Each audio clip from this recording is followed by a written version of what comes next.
Assalamualaikum warahmatullahi wabarakatuh. Kami dari kelompok 2 bakal menjelaskan hasil diskusi kami mengenai strategi belajar di bulan puasa.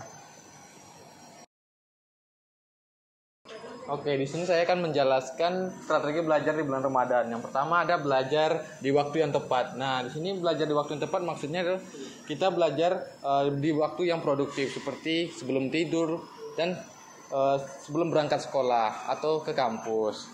Yang kedua adalah atur pola tidur. Nah, di sini tentu selama bulan Ramadan kita akan melaksanakan ibadah yang sangat-sangat banyak dan khusyuk. Nah, di sini kita mungkin pola tidurnya mungkin bisa dari jam 10 dan bangun di waktu sahur jam 3 nantinya.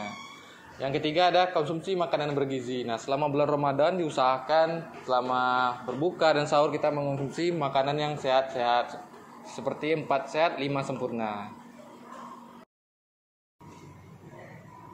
Nah, selanjutnya itu ada gunakan teknik belajar efektif.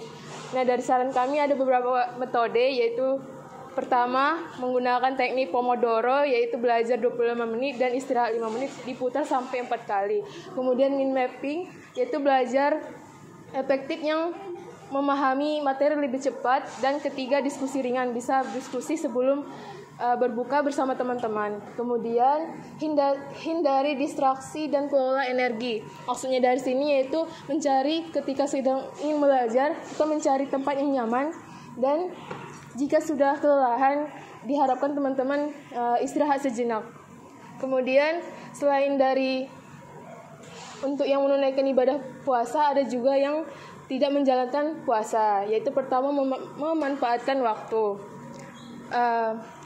Seperti saat teman-teman lagi waktunya tarawih atau sedang sholat, kita bisa menggunakan waktu untuk belajar.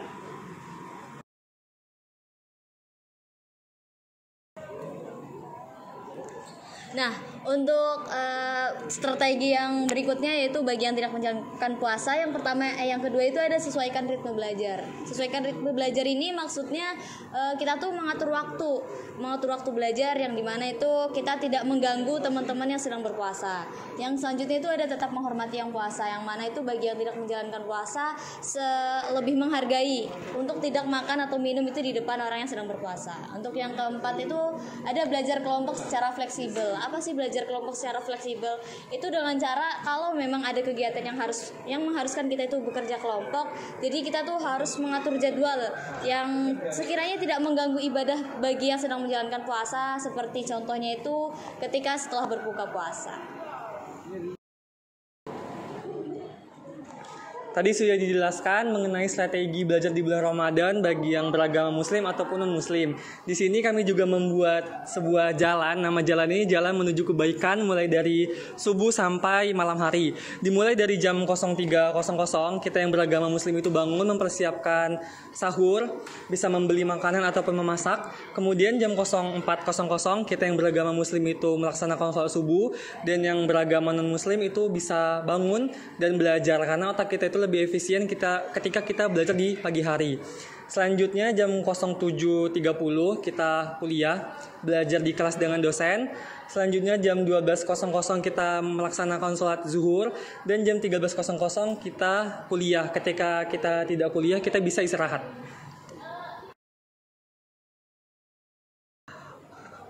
Oke, di sini aku bakal lanjutin dari penjelasannya Padil. Aku mulai dari jam 3, dari jam 15.00, yaitu bagi yang beragama muslim dapat melaksanakan sholat asar. Kemudian setelah melaksanakan sholat asar, belajar ringan, dan untuk yang beragama non muslim atau perempuan yang lagi berhalangan dapat belajar lebih efisiensi karena waktu yang digunakan tentunya lebih panjang.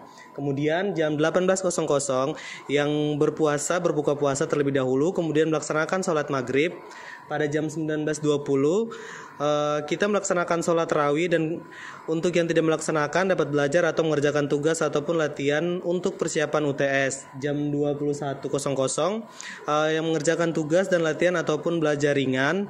Pada jam 10.00 kita tidur untuk mengumpulkan tenaga untuk menyambut puasa di hari berikutnya. Baik, terima kasih.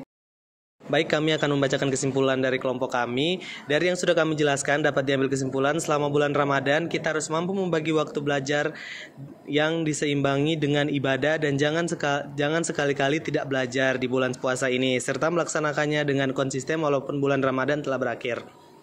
Baik, sekian video presentasi dari kelompok kami. Kalau ada kurang lebihnya kami mohon maaf. Wabillahi taufiq wal hidayah. Wassalamualaikum warahmatullahi wabarakatuh.